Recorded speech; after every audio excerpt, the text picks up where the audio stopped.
الحمدللہ رب العالمین والصلاة والسلام علی سید الانبیاء والمرسلین۔ پیارے ناظرین، اس سے پہلے کی ویڈیو میں ہم نے سیکھا تھا غسل کے فرض کتنے فرض ہیں، اس کے بارے میں معلومات ملی تھی۔ آج انشاءاللہ یعنی آپ غسل کر رہے ہیں، زخم ہے، زخم پر پٹی ہے، تو اس بارے میں بھی زخم کی پٹی کے احکام، غسل فرض ہونے کے 5 احکام انشاءاللہ سنیں گے، اور نفاس کی ضروری وضاحت آگے ہے 5 ضروری احکام، یہ بھی انشاءاللہ آپ کو بتانے کی کوشش کروں گا، اور ہو سکے تو اس پر عمل بھی کیجئے گا۔ زخم کی پٹی کے احکام ہیں، زخم پر پٹی وغیرہ بندی ہو اور اسے کھولنے میں نقصان یا حرج ہو تو پٹی پر مسح کر لینا کافی ہے۔ نیز کسی جگہ مرض یا درد کی وجہ سے پانی بہانا نقصان دہ ہو تو اس پورے عضو پر مسح کر لیجئے، یعنی کسی جگہ پر مرض ہے یا درد کی وجہ سے پانی بہانا نقصان ہو سکتا ہے تو اس پورے عضو پر کیا کرنا ہے؟ مسح کرنا ہے۔ پٹی ضرورت سے زیادہ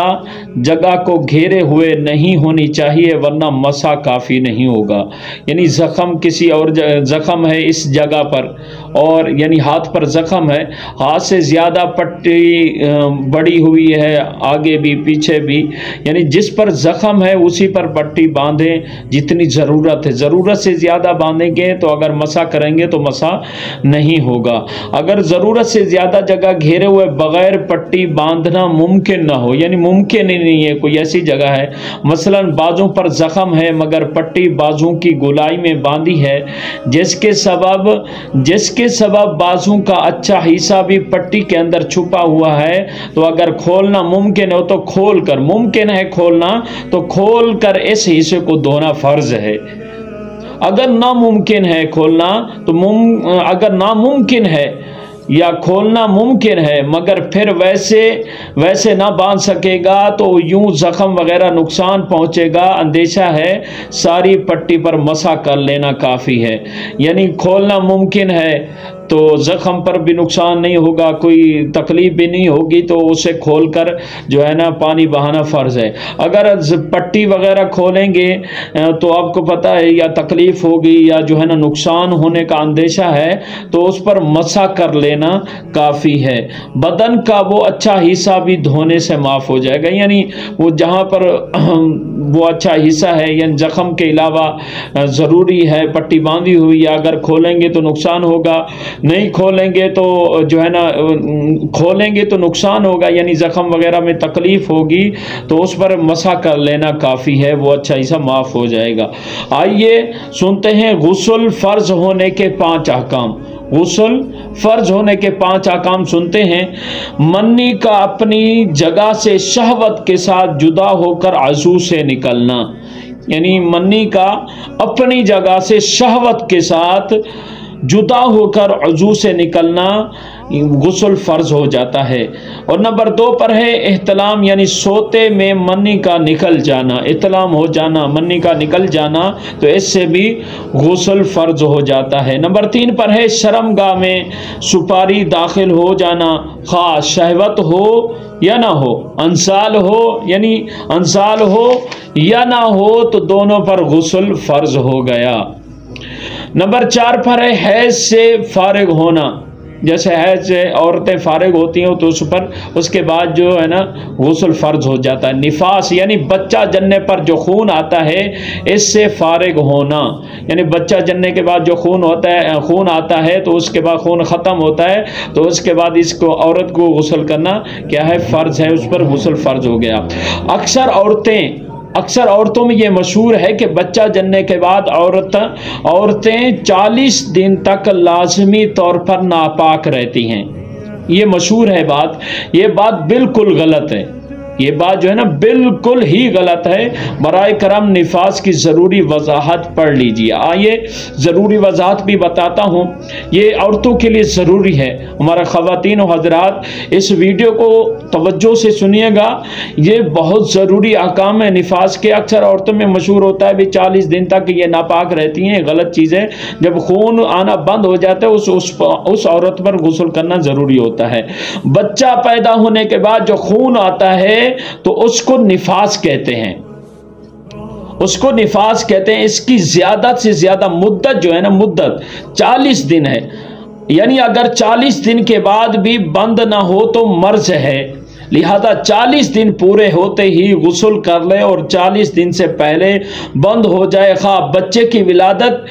کے بعد 1 منٹ میں ہی بند ہو جائے تو جس وقت بھی بند ہو غسل کر لے، یعنی جس وقت بھی خون بند ہوا ہے تو غسل کر لے، اور نماز روزہ شروع ہو گئے، نماز روزہ اس پر فرض ہو گئے، شروع کر دے۔ اگر 40 دن کے اندر دوبارہ خون آ گیا، یعنی 40 دن کے اندر دوبارہ خون آ گیا، شروع ولادت سے ختم خون تک سب دن نفاس ہی کے شمار ہوں گے۔ یعنی 40 دن کے اندر دوبارہ خون آ گیا تو یہ جو ہے نا نفاس کے ہی دن شمار ہوں گے۔ مثلا ولادت کے بعد 2 منٹ تک خون آ کر بند ہو گیا اور عورت غسل کر کے نماز روزہ وغیرہ کرتی رہی، یعنی پڑھتی رہی، 40 دن پورے ہونے میں فقط 2 منٹ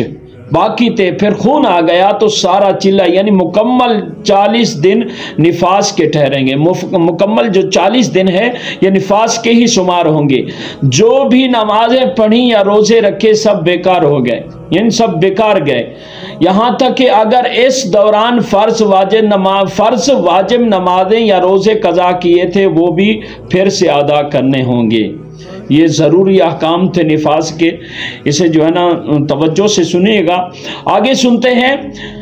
5 ضروری احکام۔ منی شہوت کے ساتھ اپنی جگہ سے جدا نہ ہوئی، شہوت کے ساتھ جدا نہیں ہوئی بلکہ بوجھ اٹھانے یا بلندی سے گرنے یا کوئی چیز اٹھانے، زور لگانے کی صورت میں خارج، زور لگایا تو منی خارج ہو گئی تو غسل فرض نہیں ہوگا، بہرحال وضو ٹوٹ جائے گا۔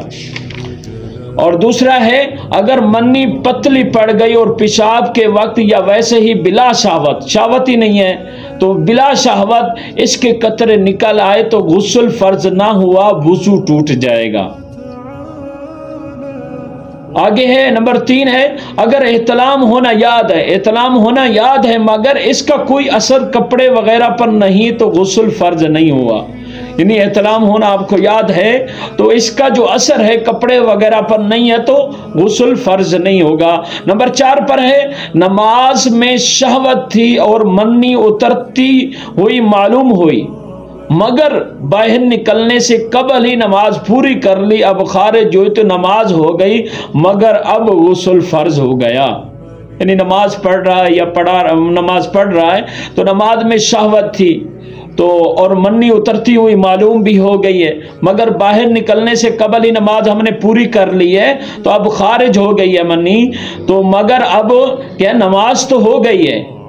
اب غسل فرض ہو گیا ہے۔ نمبر 5 پر ہے اپنے ہاتھوں سے مادہ خارج کرنے سے غسل فرض ہو جاتا ہے، اپنے ہاتھوں سے مادہ خارج کرنے سے غسل فرض ہو جاتا ہے، یہ گناہ کا کام ہے۔ حدیث پاک میں ایسا کرنے والے کو ملعون کہا گیا ہے۔ الامان والحفیظ، اللہ تعالی ہمیں اس مرض سے محفوظ فرمائے۔ ایسا کرنے سے، ایسا جو کام کرتے ہیں اپنے ہاتھوں سے مادہ خارج کرتے ہیں تو ایسا کرنے سے مردانہ کمزوری پیدا ہوتی ہے اور بار بار دیکھا گیا ہے بالآخر آدمی شادی کے لائق نہیں رہتا۔ مشت زنی کا عذاب، یہ جو مادہ خارج کرنے سے غسل فرض ہوتا ہے تو اپنے ہاتھوں سے کرتا ہے تو اس بارے میں اعلیٰ حضرت رحمت اللہ علیہ فرماتے ہیں، مشت زنی کے بارے میں فرماتے ہیں سرکار اعلیٰ حضرت امام اہل سنت شاہ امام احمد رضا خان رحمت اللہ علیہ کی خدمت میں عرض کیا گیا، ایک شخص مشت زنی کرنے والا ہے اور اس فعل سے نہیں مانتا، ہر بندہ اس کو سمجھاتا ہے، آپ تحریر فرمائیں اس کا کیا حشر ہوگا اور اس کو کیا دعا پڑھنا چاہیے جس سے اس کی عادت چھوٹ جائے، یعنی جو مشت زنی کرتا ہے تو اس کے بارے میں سوال کیا گیا اعلیٰ حضرت رحمت اللہ علیہ سے، تو آپ نے فرمایا ارشاد اعلیٰ حضرت وہ گناہ گار ہے، عاصی ہے، اسرار کے سبب مرتکب کبیرہ ہے، فاسق ہے، حشر میں یعنی مشت زنی کرنے والوں کی ہتھیلیاں یعنی حاملہ اٹھیں گی، جس سے مجمع اعظم میں ان کی رسوائی ہوگی، یعنی مجمع میں ان کی رسوائی ہوگی، اگر توبہ نہ کریں تو اللہ عز و جل معاف فرماتا، توبہ نہ کریں اور اللہ عز و جل معاف فرماتا ہے جسے چاہے، اللہ عز و جل معاف فرماتا ہے اور عذاب فرماتا ہے جسے چاہے، اسے چاہیے، اس شخص کو فرما رہے ہیں اگر یہ اس کو مرض لگا ہوا ہے تو اسے چاہیے لا حول شریف کی کثرت کرے، اور جب شیطان اس کی حرکت کی طرف بلائے تو فوراً دل سے متوجہ بخدا عز و جل ہو کر لا حول پڑھے، نماز پنجگانہ کی پابندی کرے، نماز صبح کے بعد بلا ناغہ سورۃ الاخلاص شریف کا ورد رکھے، انشاءاللہ اس مرض سے جو ہے نا محفوظ ہوگا اور اس مرض سے اللہ تعالیٰ جو ہے نا چھٹکارا عطا فرمائے گا۔ دعا ہے اللہ تبارک و تعالی ہمیں جو ہے نا صحیح دین سیکھنے کی توفیق عطا فرمائے۔ آج آپ کو بتایا ہے بہت اہم مسائل تھے، یعنی غسل فرض ہونے کے 5 احکام، زخم کی بٹی کے بارے میں بتایا ہے 5 ضروری احکام، اور مشت زنی کا عذاب یہ بھی آپ کو بتایا ہے۔ تو اللہ تبارک و تعالی ہمیں جو ہے نا خوب دین کے بارے میں سیکھنے کی بھی یہ بہت ضروری مسائل تھے، یہ عام لوگوں کو پتہ نہیں ہوتے،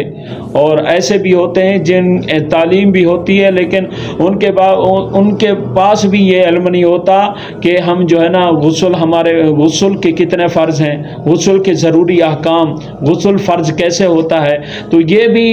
پتہ نہیں ہوتا، اور ہماری خواتین حضرات کو بھی اس حوالے سے علم نہیں ہوتا۔ تو اس ویڈیو کو کوشش کیجیے گا آگے شیئر کیجیے گا، انشاءاللہ بہت ہی فائدہ ہوگا۔ اگر دین کی بات کسی کو شیئر کریں گے وہ عمل کرے گا، اس ویڈیو کو دیکھے گا تو عمل کرے گا تو آپ کو بھی اس کا ثواب ملے گا۔ دعا ہے اللہ تبارک و تعالی ہمیں جو ہے نا عمل کی توفیق عطا فرمائے، آمین بجاہ النبی الامین صلی اللہ تعالی علیہ وآلہ وسلم۔